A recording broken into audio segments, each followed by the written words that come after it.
Welcome to the Nerd Party. Hello, I'm Tristan Riddell. And I'm Matt Hansen.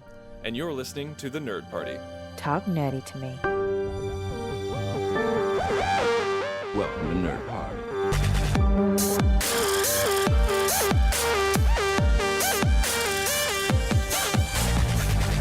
Hello, everybody. This is episode 18 of the Nerd Party. Thank you so much for tuning in. Thank you so much for downloading and listening. As we talked about in our last episode, we are growing and growing. We're getting more and more listeners. We're getting more and more fan interaction. And we just want to thank you so much for doing what you do, for subscribing to our channel and listening to us. It really means a lot. And we're getting a lot of great positive feedback on Twitter. Yeah, this is slowly becoming the little podcast that could, and it's just, as it grows and grows with each episode, I'm more and more astounded, so thank you all guys very much. All right, well, today we are going to talk about, we're actually going to ditch our topic that we originally were going to have, and we're going to save that for next week because, Matt, a lot of things have happened in the time that we've did our Oscar special, and that's the blessing and the curse of doing these shows bi-weekly, is because so much can happen in this day and age, especially in nerd news. So yeah, we're constantly getting newer and newer nerd news and movie news and comic book news and TV news and everything like that. And I mean, not to mention that I just got done doing my House of Cards season 3 marathon.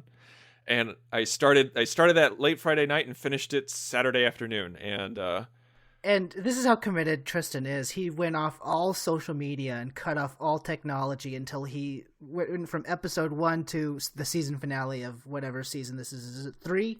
This is season 3. Yeah, what I did was I deleted Instagram, Twitter, and Tumblr from my phone. And I had to work Friday because they dropped it for early Friday morning. And I had to work that day. And so I didn't want any kind of spoilers because in today's culture, in today's instant social media culture, is that people just want to be first. It doesn't matter what it's in. They want to be first in something. And there's these internet people who are they take pride in taking a screen capture of a spoiler and putting it up online before anybody else. It gives them some sort of sick satisfaction.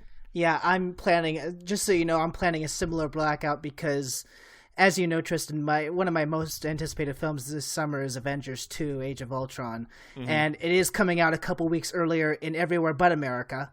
So, for those couple weeks, I may or may not be sparse because I'm really trying to avoid anything on that movie until I see it.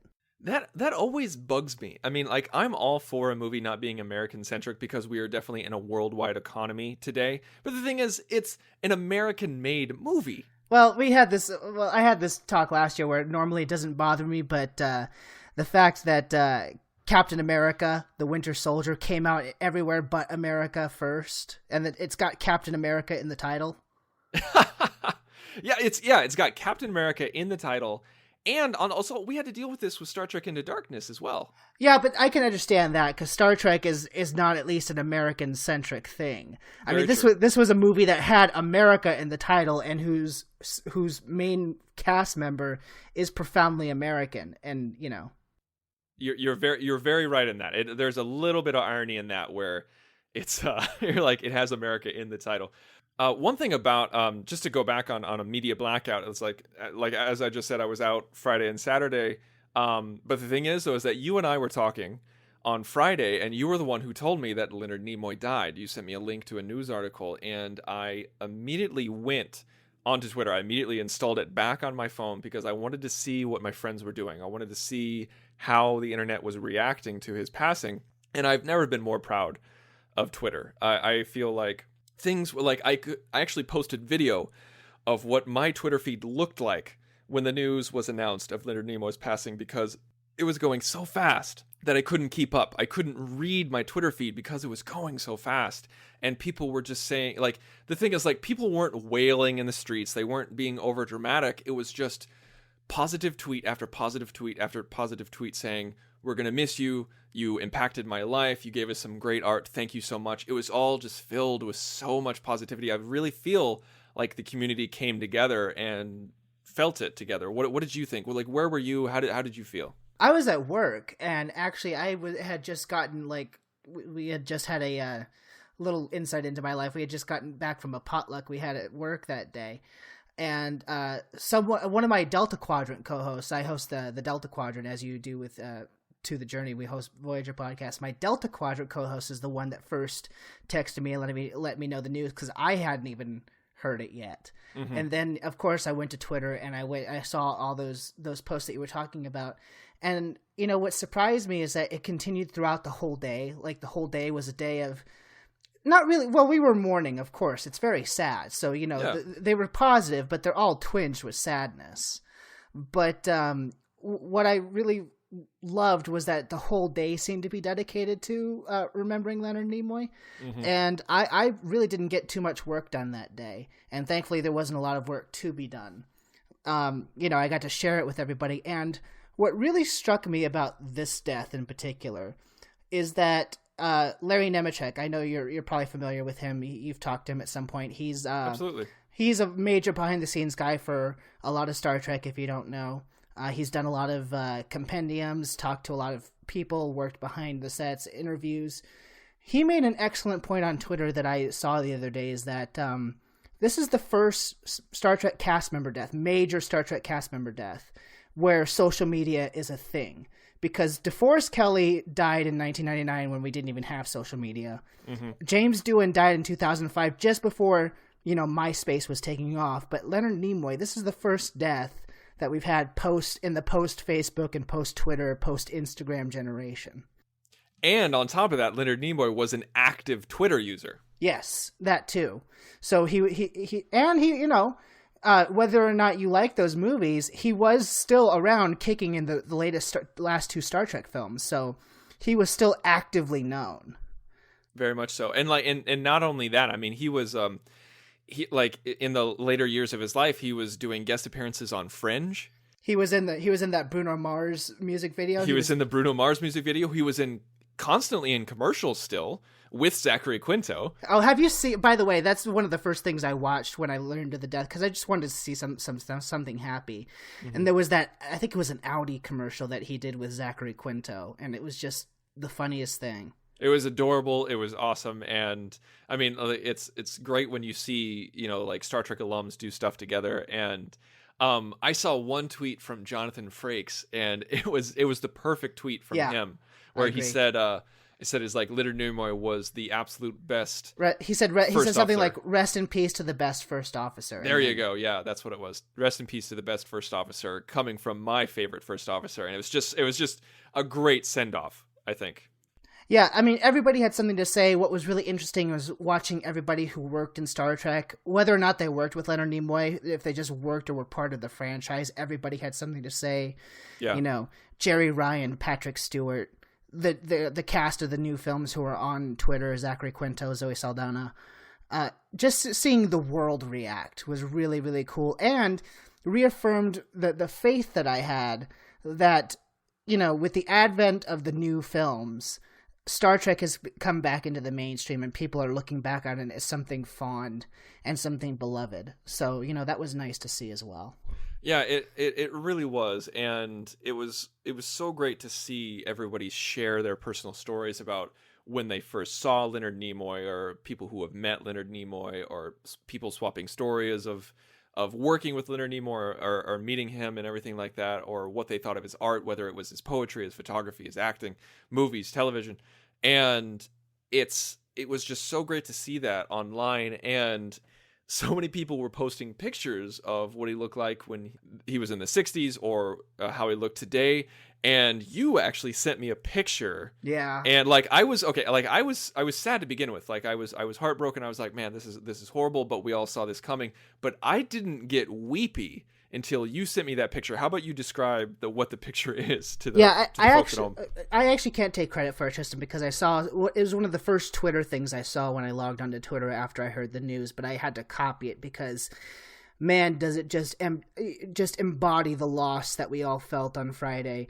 And it's a picture of Spock's empty chair on the bridge from Wrath of Khan, when we realize that he's not on the bridge, that he went down to sacrifice himself and die. So it was just like when you sent that to me, I was just like, man, this is such a sad day. And you sent me the picture. I put my head back, and I was just like, oh my God. Well, even worse, like later that day, have you seen the side by side picture of it's a picture of Kirk, Spock, McCoy, and Scotty sitting in the briefing room from the original series, and then it's another side shot of Kirk just sitting by himself.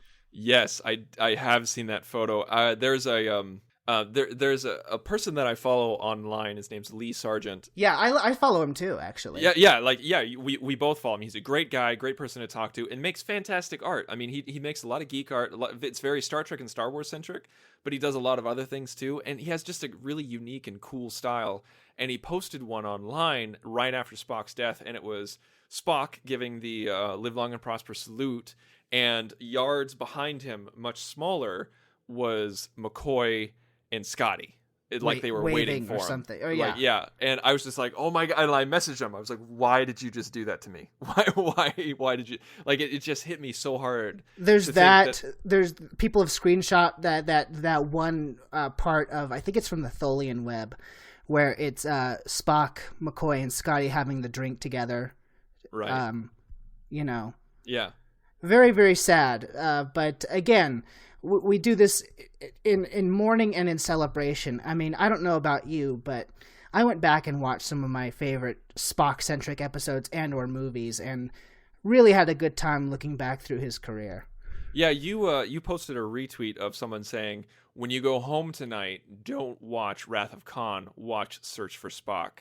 And I took that to heart, and I was like, you know what? That's a great idea, because it's not his sacrifice, it's him coming back, it's him being reborn, and it's just... And that movie is about him. He may not be in it. Leonard Nimoy himself may not be in it till the end, but that movie is very much about Spock. Very much so. And so when I went home that day, and the first thing I did was pop in my Blu-ray of The Search for Spock, and it was just is what I needed to do, and it was great, and I felt connected in another fashion. I had watched that, and I'm sure you've seen it. If you're a Star Trek fan and you haven't seen it, seek it out. I saw Search for Spock, and I saw the Futurama episode, the Star Trek Futurama episode. That's such a great episode. It's called Where No Fan Has Gone Before. And Futurama is a great series, and there's so many Star Trek references all throughout Futurama, but there's one episode in particular that's completely dedicated to the Star Trek original cast, and Leonard Nimoy is a highlight. He's kind of the main focus of the episode. And they were able to get to every at that point surviving cast member of TOS. That's right. And like they did such like there's a moment where Shatner makes out with Leela, and it's so in character and so perfect. And it's seriously, like, even if you're not a Futurama fan, if you're not an animation fan, watch it if you're a Star Trek fan, because it's totally 100% worth it. Yeah.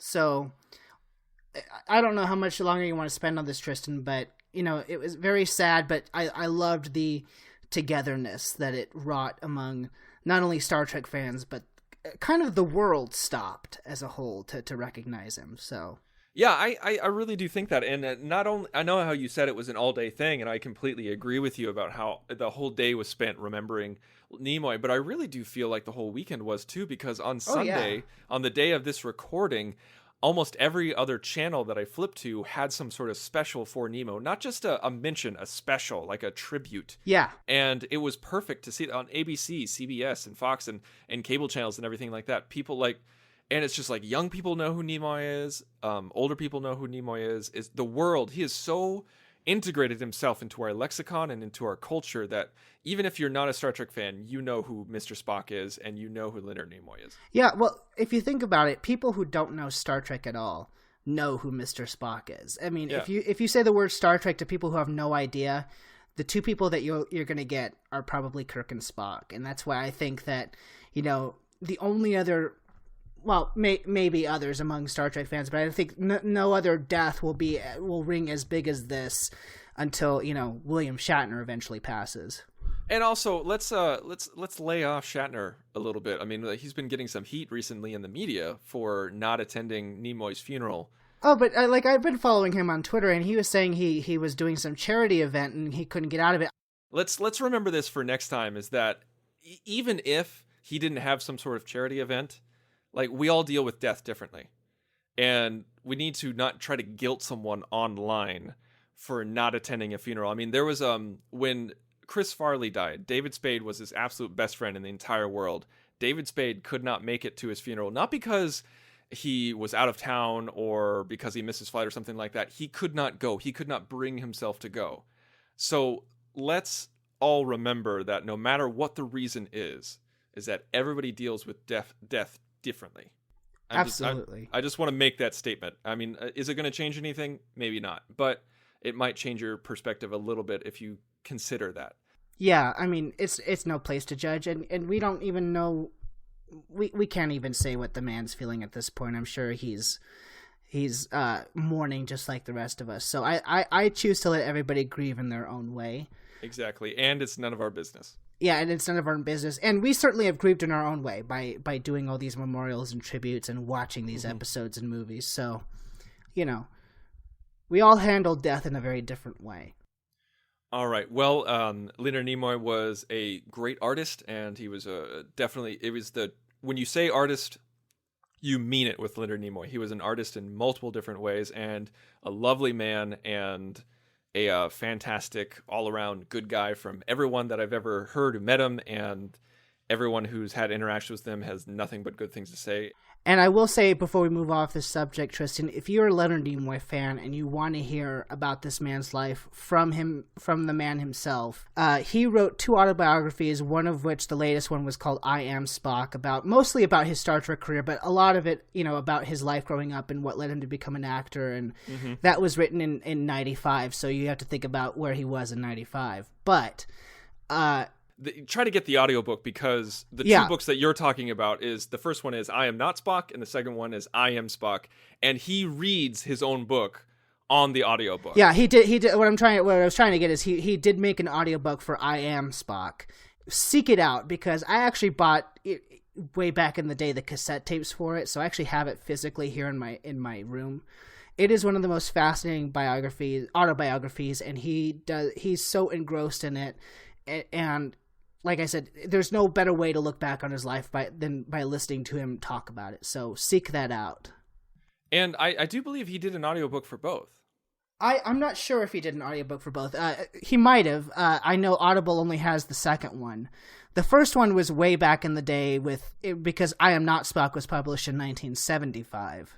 Yeah, and also for those of you out there who are who may not know the whole story behind I Am Not Spock, he describes it in the book I Am Spock, where he says he's like I was never ashamed to be Spock. I was never ashamed of being in Star Trek or anything like that.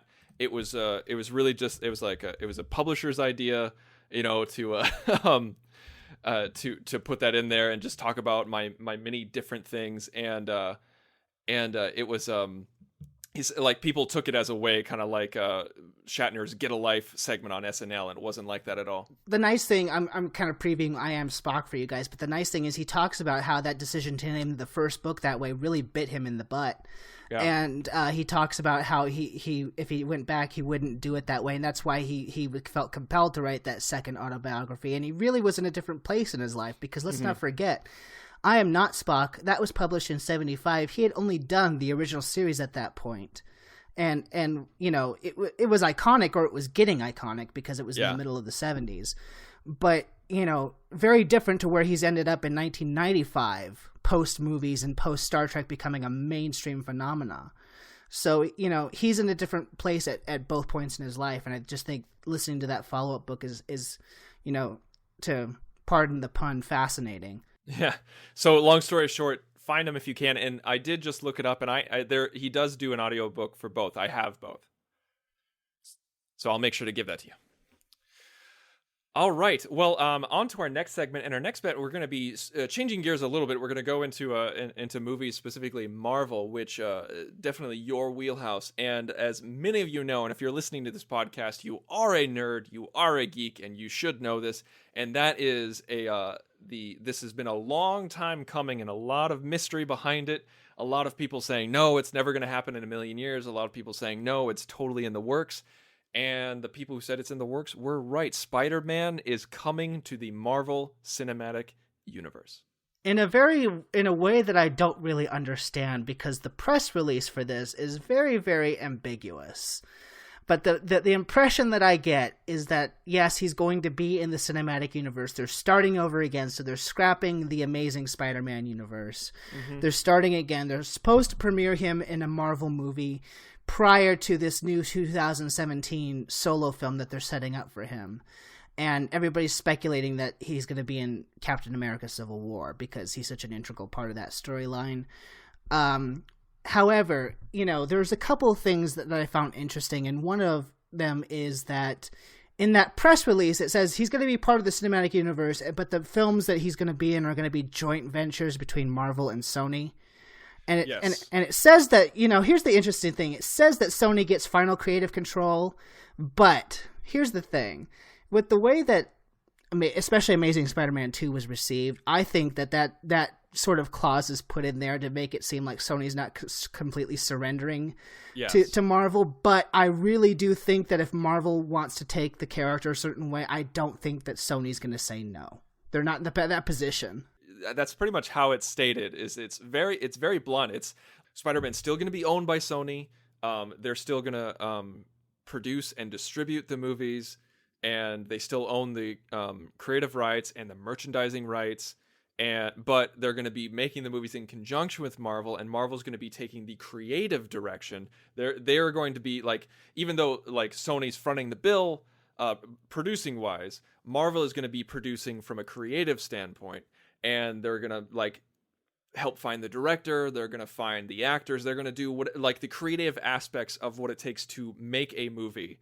And Sony put that clause in there oh yeah, you can do all the creative stuff, but we're still going to be able to have yay or nay final at say. The end. Final say. And I think you're absolutely right in saying that they wouldn't do this if they didn't trust Marvel.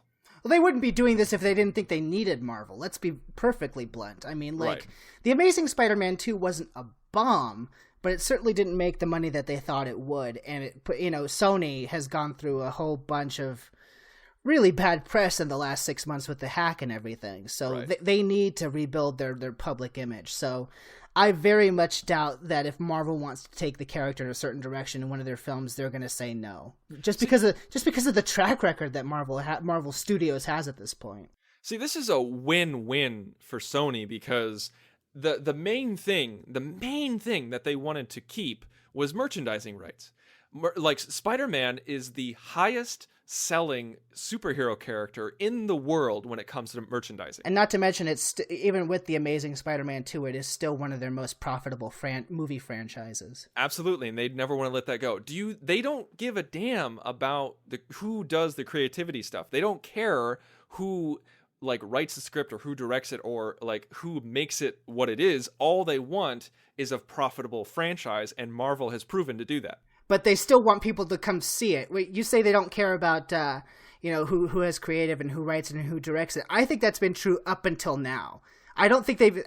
That's not what I'm saying. That's not what I'm saying. What I'm saying is that yes, they want it to be good, of course, but the only way you can have a profitable franchise is if you make a good movie. Yeah. And that's what I'm saying is that Marvel has proven to do that, and so they still get they reap all the benefits for Marvel's hard work. And really, it's Marvel is doing a lot of the work, but really, this is no risk to Marvel either. No, none. Because they're not fronting the bill; they're just writing the story. Right. I mean, they still have their reputation invested in this but the thing is though, is if this movie bombs, if this standalone Spider-Man film bombs, Sony will say well, Marvel, Sony can say Marvel screwed it up, and Marvel can say, yeah, you had creative control, you nixed our ideas, you didn't let us do what we wanted to do. Either way, people can blame the other person. Right, and I listened to a lot of YouTube pundits, as I'll put it, talk about this this deal, and really, a lot of them came to the conclusion that although this is probably going to benefit Sony, a lot of them came to the conclusion that Marvel Studios clearly is the most benefit from this, or has conceded the least amount for this deal to go forward. Oh yeah, I don't think they've really conceded anything, because it's just Spider-Man is a Marvel character, and we're just talking about film rights and everything like that. It's just it's a win-win for Marvel, because they get to like somebody else is fronting the bill. They get to do what they do best, and that's tell stories and make great movies. And they get to have another character to play with in their universe. Yeah. The other aspect that I thought when I heard the story break is that I was happy for Marvel because obviously they get someone else to play around with and use in their films. But at the same time, I was never one of those people that was clamoring for this to happen because I thought Yes. the Marvel Cinematic Universe was doing just fine without Spider-Man. I think we had this discussion way back when we were talking about Phase 3, the Phase 3 lineup, is that if this were to happen, it would be because Sony needs Marvel. Marvel doesn't need Sony. Yeah, you've said that on multiple occasions. I think you're absolutely right. I think Marvel's doing just fine without Spider-Man. And if something happened tomorrow where Sony's just like, you know what, screw you, we changed our minds, I don't think Marvel would suffer in the least. I think they would wash their hands of the whole thing and they would move their slate back to the way it was. Exactly, and that's another thing to talk about is that they moved. I think Black Panther and Black Thor? Panther, Thor. So the 2017 films. Yeah. So that was Black Panther, Thor, and Captain Marvel. They kept Avengers: Infinity War Part 1 and 2 the same. Oh, Okay. and Inhumans. I forgot about Inhumans. So that kind of my only concern was that how does that bode for the evolving story? Because clearly what's been happening with these Marvel movies, and even if it's not clear at the time when you watch the present movie, they all reference each other and they all build off of something that came in the last. So, the stories themselves, I think, are structured to, benefit the next one, if you know what I mean. Like Age of Ultron. We couldn't have Age of Ultron, the story that we're going to have, I imagine, without the Winter Soldier and coming where the Winter Soldier was. Okay. So obviously Marvel is going to have to readjust the story that they wanted to tell to accommodate the new slate. And I'm hoping that they'll be able to do that okay. I hope that they don't have to start from scratch. But at the same time, they've yet to really show me that they're haphazard in their planning. I think they're going to adjust just fine. Well, yeah, I think they're going to do just fine because I think if Spider-Man is in Civil War, which I think he needs to be in Civil War. I mean, like it's just. And the other question too is to what degree is he going to be in Civil War? And that's what I was going to get to is that I feel like the timing is perfect where they announce that they're going to have a Civil War movie and then they get the rights for Spider-Man. Yeah, that's when you do some rewrites. You don't need to do an incredible rewrite because the Russo brothers know what they're doing.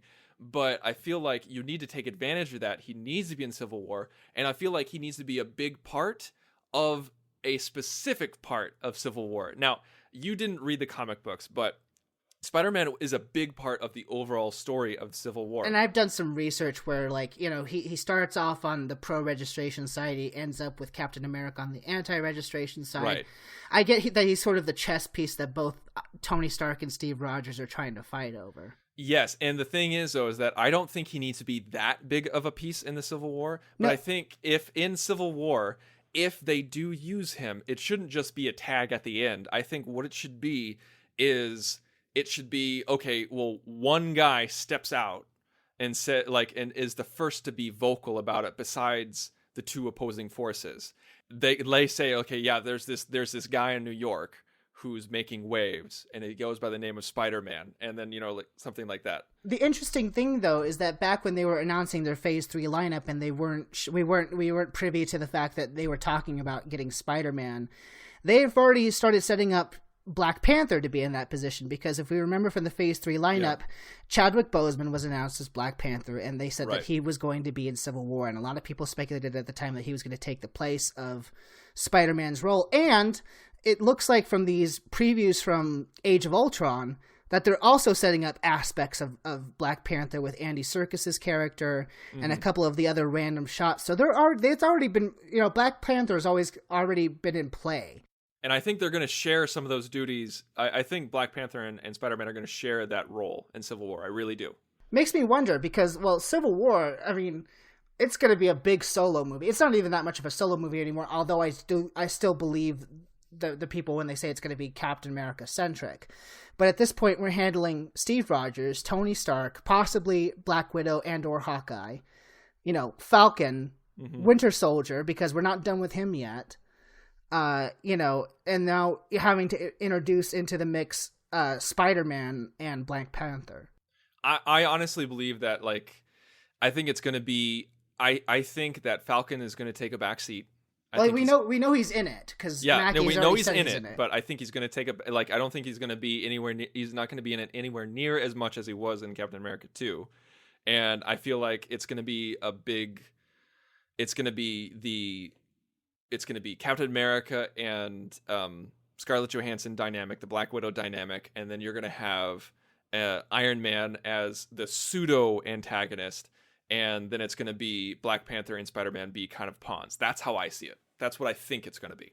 Yeah, well, it'll be interesting. Like that movie, I'm really excited for Age of Ultron, but I'm also really interested to see how this Civil War is going to play out because it's becoming as big as an Avengers film. I know. I'm more excited about Civil War than I am Age of Ultron. But I'm excited for both. I'll just put it that way. Oh yeah, me too. But I think the intrigue of Civil War is where kind of my wheelhouse. Well, because we don't know where it's going yet. We know all these major players are going to be in it, but we have no idea what the story is going to be. Right? I know. I love the mystery. But before we move on to our next segment, we need to discuss this, and we need to talk about Peter Parker. Okay, there's a lot of rumors going around. Oh, are we gonna do? We're gonna hit the racial thing, aren't we? We're gonna talk about the racial thing, but not that much. You guys know where Matt and I stand when it comes to changing race in characters in comic books. We've seen it done well, and we have seen that done since the 60s, folks, and it's been done well.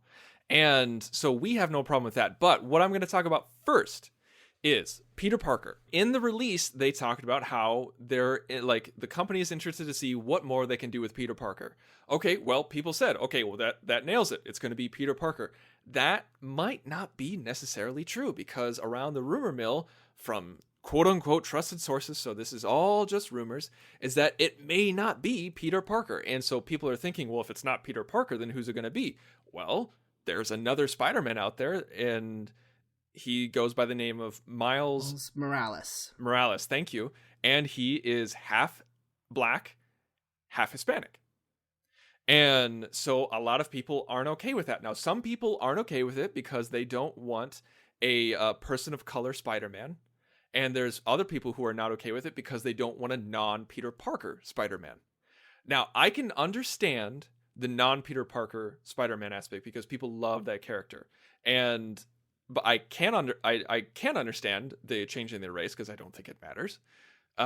But I do understand, like I said, I do understand people saying that they want Peter Parker. Because now, what do you think? When you say Spider-Man, people just think Peter Parker. It's the same way that when people think of Batman, they think of Bruce Wayne, not whoever the Batman Beyond guy was. You would know that name more than I would.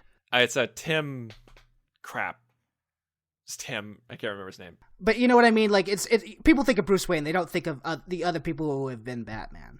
Yeah, and that's the thing is like there in the comic books there has been a lot of people who have been Batman, and not just in Batman Beyond, but like in the comic books they've been like they've worn his suit. And yeah, I know that was just the first one that came to mind. Oh no, and it's a good one though. And his name is not Tim, it's Terry McGinnis. I'm a bad Batman fan. Terry McGinnis is the guy who played Batman Beyond. But yeah, like a lot of people have held the mantle of Batman, and I was actually going to use that as an example because I was all for, like, this is why I think people just need to calm down and let the cinematic universe do what they want to do, because after The Dark Knight Rises, I was 100% fine with the next generation of Batman not being Bruce Wayne. I was like, if there is another Batman movie, I am A-okay with it not being Bruce Wayne because it would give us something different. And I'm a huge Batman fan. I am a huge Bruce Wayne fan, but I'm okay with seeing Batman as somebody else for a little bit. And so when people get all up in arms about Spider-Man not being Peter Parker, I just don't get it because we have 5 Peter Parker movies, not including the ones way back when. And so we have 5 modern Peter Parker movies. It's okay to do something new because it's not forever. And I know that people are obsessed with Peter Parker, and there's a wealth of stories with Peter Parker. And the only other criticism that's not race that I can understand is that Miles Morales hasn't been around that long, so he doesn't have a wealth of stories like Peter Parker does. Yeah, and here's the thing, and I'm going to say this about the Marvel Cinematic Universe, and I'm going to say this about comic book movies as a whole, even the ones that I don't necessarily care for. There's comic books and there's comic book movies. And people get so upset when the comic book movies are not like the comic books. And even though I'm not an avid comic book reader, I mean, I picked up one every now and then. I've seen the dialogue and the appearances of certain things the way that they are in the books. There's no way you can do a direct translation from book to film, because either the costumes would look weird, they would look silly. I don't care if they're authentic. Things that are authentic on the page don't look good in real life. Just like the things that they say on the page if you said that in real life, you would be, an a-hole. It would just sound really corny. Like no one speaks like that. Yeah. You know what I mean? So, my policy with comic book movies is do what you got to do, and especially when it comes to the Marvel Cinematic Universe, I've just at this point with Kevin Feige, I'm just like, go make. Yes, like let them do what they do best, and I agree with you. I agree with you 99.9%, because the only time that I've ever seen a direct translation work perfectly is Sin City. That's the only time, but that is a special case. Yeah, and that's special, and people would debate you there on something like Watchmen, but I think that the from what I've heard from other people, the direct translation in that film actually hurt it more than helped it. But I think those are two very solid cases where Sin City worked, and even though I love the Watchmen film and the comic, I think that it was pulled off much better in Sin City than it was in Watchmen. I feel like an adaptation would have worked better than a translation. And I think you're absolutely right. But yeah, it's just so where are you with the Peter Parker thing? Like, here's the two things. Do you care if it's Peter Parker or somebody else? And also, do you care if it's a white man or somebody else? No and no. I mean, at this point, Marvel's earned my trust enough where I just, like I said, Kevin Feige, go cast, go do whatever you need to do. Yeah. To just make sure that the story's good. This is also why, I never got the obsession in arms over the fact that in that first X-Men film, people were losing their minds because Bryan Singer put them in the black leather outfits instead of the spandex. I had forgotten that. That's so silly. That's so friggin' stupid. But it happened. It happened, and there are know. people who are still angry about that. Well, people are pissed because Daniel Craig was blonde. Well, and now, of course, we've touched on this before. People are pissed that Human Torch is now black. I know. It's silly. It's silly. We've talked about it. These are comic book characters. They're not historical characters, so they can change and it can be fine. And they can change back in the next iteration, because we're in that mode where we're just around the bend for the next iteration of these kind of comic book movies. And I'm with you, Matt. Like, I'm with you 100%. I don't care on both counts. It's like, let it be Peter. If it's Peter Parker, fine. If it's not Peter Parker, fine. If he's a white man, sure. If he's not, if he's Asian, if he's black, if he's Hispanic, if he's mixed, whatever, that's fine. If they want to do something different, go do something different. I'm fine with doing something different. The thing that I care about most, the thing that I absolutely don't want to see again, I don't give a damn about seeing Peter Parker or whatever Spider-Man it is in high school. I don't want to see him in school. I'm tired of it. They did say that they want him high school age, but the thing that I liked about Marvel and what I've heard from Marvel is that we're not doing the origin story again. This is already going to be a Spider-Man that's already come into existence. I hope so. That's the way to go. If you're going to have him in high school, at least already have him be Spider-Man, because in the last 10 years, we've already seen that story twice. Right, in 10 years, folks. And not to mention, the second time we saw it, it's 2015 now. The second time we saw the origin story was only 3 years ago in 2012. Right. It's like, people are smart enough, like, we get it. Like, even if they just want to do a silly exposition scene that lasts 5 minutes, fine, let's do that. And I think Feige knows that. I think if we're going to see it done at all, you remember Incredible Hulk with Edward Norton and Liv Tyler? Mm-hmm. Remember how they retold his origin story in the opening credits in like a montage? Yep. I think that's how it's going to be if we ever see it. I hope so. I hope so. I think people are smart enough to realize that now. But if it works, great. If it doesn't work, we just discount it and we try again. We're even in this day and age where we can pretend that some films don't exist. Speaking of which, that translates nicely into our next topic. Well, actually, I'm glad that you brought that up, because you'd think that would be a good segue, but we actually just heard from that director that that's not the case. Well, I've heard different things, and the way that this director is, I'm looking at the word choice very, very carefully. Yeah. Okay. Here's the thing. Like, so the people at home listening, what we're talking about is, as you know, Matt and I are huge Alien fans. We are huge Alien fans. And what you may not know is when we did our Alien episode back in October, Tristan and I were like, oh, sure, we can do an Alien episode because clearly another Alien movie is never going to happen. But yet it is going to happen, and it's going to happen from a great director, or let me rephrase that, a director with great vision and great perspective, because he's made some great movies and he's made some not so great movies. And I feel that is Neil Blomkamp, or however you pronounce it. I think Sigourney Weaver calls him something different. Blomkamp or something like that. Blomkamp or something like that. Something like that. Neil B. Yeah, there Neil you go. B.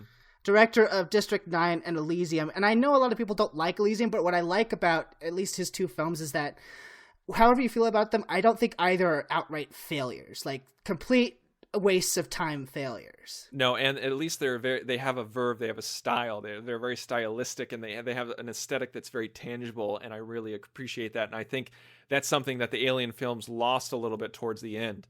But here's the thing, is that for those of you who don't know, Neil Blomkamp released a whole bunch of art online on his Instagram account and on his Twitter account. I have to ask you, Tristan, I know where you're going and I hate to interrupt you, but think back, because we're movie fans. Is this the first time a movie's been launched based on the hype around some person's doodles? Because that's basically what this is. I don't think it was the first time. It was definitely not the first time. It's the first time that we've publicly seen it, because people will shop things around all the time based off of a sketch or based off of a series of paintings or something in a sketchbook or something like that, where they say, like, I don't have a script, all I have is an idea, and here's what I think it would look like. Well, the difference, I guess, is, so the backstory is Neil Blomkamp posted these images, I think it was to his Instagram. It was right? Instagram and Twitter, yeah. Yeah, and basically what these images are, as an Alien fan, and in particular an Aliens fan, I love that second movie so much,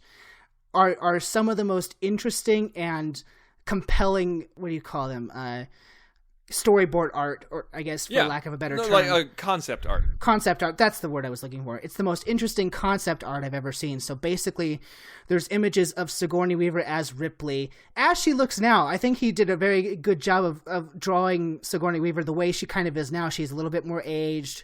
The face is kind of the same. And, you know, a number of different images. We've seen her, I think, is it supposed to be the space jockey suit? No, it's what it is like, let's get this concise though. Let's get this concise down, and then we'll speculate. And so, take it like, away. Like as you said, like, we see Ripley, we see Sigourney Weaver as Ripley, but we also see Michael Biehn.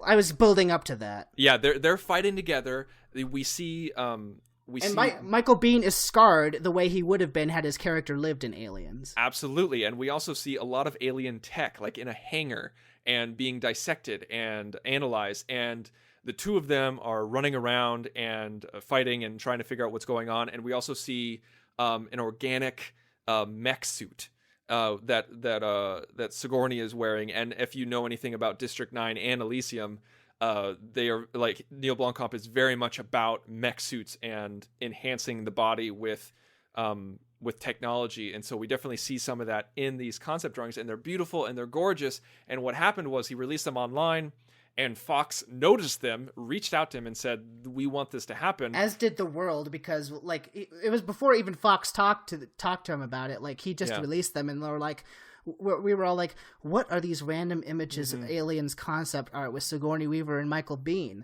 These are the coolest things that we have ever seen in the past decade. And because Michael Biehn was in the mix, it would only make sense if it was in between Aliens and Alien 3. And the reason why he made this is because he was working with Sigourney Weaver on Chappie, his latest movie. And so while working with Sigourney Weaver, he said that he got inspired to make this art, and he did. And then Fox said, let's make this movie. And Neil said, okay. And here's the thing, is that he said that he wants it to be a genetic sibling to Aliens. And so all of us thought, okay, well, that's going to erase Alien 3 and Alien Resurrection. But here's the thing. I just read this off of Allocin. I know what you're going to say, and I'm going to tell you why I still think that the earlier statement's in play. Okay, all right. He says, my favorites are the first two movies, so I want to make a film that's connected to Alien and Aliens, he told Allocin. That's my goal. I'm not trying to undo Alien 3 or Alien Resurrection. I just want it to be connected to Alien 1 and 2. Yeah, notice the word choice that he uses there. I'm not trying to undo Alien Resurrection or Alien 3. I'm trying to make it connected to the first two. Mm-hmm. So, to me, and I could be totally wrong, do not take my speculation as what's going to happen. Okay. But to me, because of that word choice, I think I've coined the term on this podcast, Tristan, Abrams Singer reboot in honor of Star Trek 2009 and X-Men Days of Future Past, using their reboots and time travel and interdimensional travel to alter and or erase or undo previous films in the series. I don't think that, so what I took that to mean is I don't think we're getting that kind of reboot or restart with this film. I think it's just going to kindly omit those two films. By omitting them, it's not undoing them. It's just kind of quietly brushing them to the side. I think you're walking a fine line on the rhetoric. But I think so is Blomkamp, because I've seen him say different things in different interviews.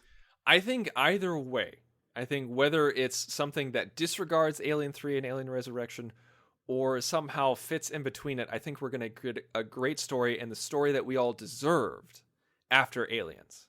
And I think that's the case, because either way, even if it doesn't end up discounting, if somehow they try to work with that crazy continuity, maybe it's being done by a filmmaker who I believe actually gives a damn. Mm-hmm. You know what I mean? Yeah. And really a studio who now gives a damn. Right. Because I've talked about this on previous shows, but I really think that 20th Century Fox has turned around in the last 10 years. Back around 2006, 2007, Fox movies kind of were just poison. I mean, if it was made by Fox, I kind of stayed away from it. And, it seems odd to say about one particular studio, but they just weren't releasing material at the time that I thought was put a lot of love and care into it, as was evidenced by such major franchise films as X-Men The Last Stand, X-Men Origins, Fantastic Four 2, etc., etc. It just seemed more about churning things out rather than actually making a good story. Then something happened around 2010, 2011. And I know you don't like First Class as much, but I felt like First Class was more of an attempt to try to get back to what the original two X-Men films were going for. It was trying to get back to that vibe. How successful it was, you have to admit, it was more successful than 3 and 4. And then with this last year, especially 2014, was a very, very good year for Fox, franchise-wise and stylistically-wise, because you had Gone Girl, and then we also had, X-Men Days of Future Past and Dawn of the Planet of the Apes. And I think this is a studio whoever's under this new management now really cares about franchise films and really cares about their artistic integrity. And I think that bodes well for this new Blomkamp Alien film. I think you're absolutely right on every count there. And I think it definitely is it's a different kind of Fox, and you get a new studio runner every couple of years, but I think it's definitely under good management, like you said. But let's talk about the artistic side a little bit. Let's talk about how this would work. So if it was in between, let's say if it discounted Alien 3 and Alien Resurrection, which even though I liked Alien 3, I'm fine with that, because it doesn't actually, that's what people don't understand. It doesn't actually erase the film. You can still get your Blu-ray and watch it. Yeah, it's fine, folks. And you're fine with discharging Resurrection. If you go back and listen to that film, I'm fine with discharging 3. Right. And so it's fine, guys. If they disregard it, that's fine. We just get a different kind of story. It's just a different perspective. That's fine. And so the thing is, though, is that they're in suspension. And so the only thing that I can think about is if they explain the way Sigourney Weaver's age and Michael Bihn's age is there was a crack in the glass, and so we aged a little bit slower than it's sci-fi. I could, whatever. If it's one of those explanations, I have kind of a rule where if they're in the setup of a movie, I give the movie its setup, and whatever MacGuffin or whatever thing you need to pull out of your butt to make it make sense. Okay, fine, I'll give you that. Exactly, and that's what I'm saying is that they just have to tech the tech and explain that away, and then you have your story. But here's the thing, Matt, and this is what I'm asking about you. This is what I'm asking from you.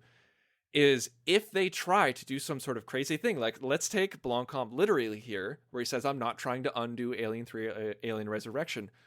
What on earth could he possibly do in order to wedge a movie between Aliens and Alien 3? That I don't know. And here's the thing. When I saw that artwork or at that and I'm making a lot of assumptions here. So I'm basing this off the assumption that... Oh, we all are.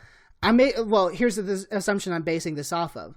I'm basing the assumption off of that artwork is what's going to be in the film. Otherwise, why make that artwork? Because I think he has some sort of story in mind, or at least some sort of concept in mind. Oh, absolutely.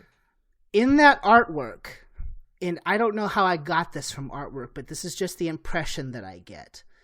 The Ripley that's in that artwork does not look like Ripley 8 from Resurrection. She doesn't stand the way that Ripley 8 does. She doesn't give off the same vibe that Ripley 8 does. Hair is different.